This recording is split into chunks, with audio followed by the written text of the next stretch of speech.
Donc dans le chapitre, là, on va voir des vidéos dans lesquelles on va revisiter la mécanique ondulatoire au travers du formalisme de Dirac.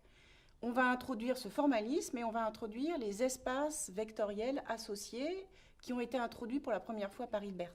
Donc Dirac, c'est un physicien qui a obtenu le prix Nobel en 1933. Son best-seller, c'est justement sur les principes de la mécanique quantique, dont la première édition a été publiée en 1958.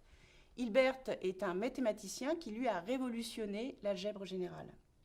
Donc dans ces vidéos, on va introduire les différents postulats au travers du formalisme de Dirac.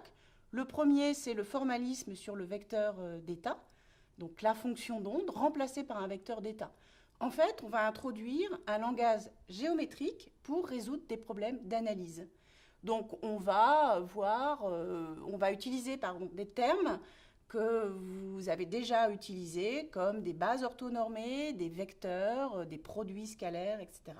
Donc le premier postulat porte sur l'introduction du ket, qui va nous permettre d'aller au-delà de la mécanique ondulatoire et de pouvoir décrire des systèmes quantiques dont la description est absolument impossible avec une fonction d'onde qui ne dépend soit que des coordonnées spatiales, soit que des coordonnées d'impulsion.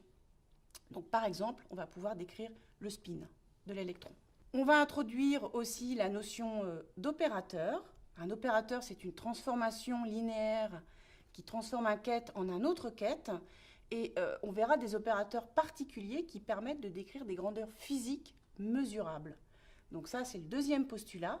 Et ce postulat va nous permettre de revenir sur la notion de mesure en mécanique quantique via notamment l'introduction du projecteur. Le troisième postulat, c'est l'équation d'évolution de Schrödinger qu'on écrira dans le formalisme de Dirac.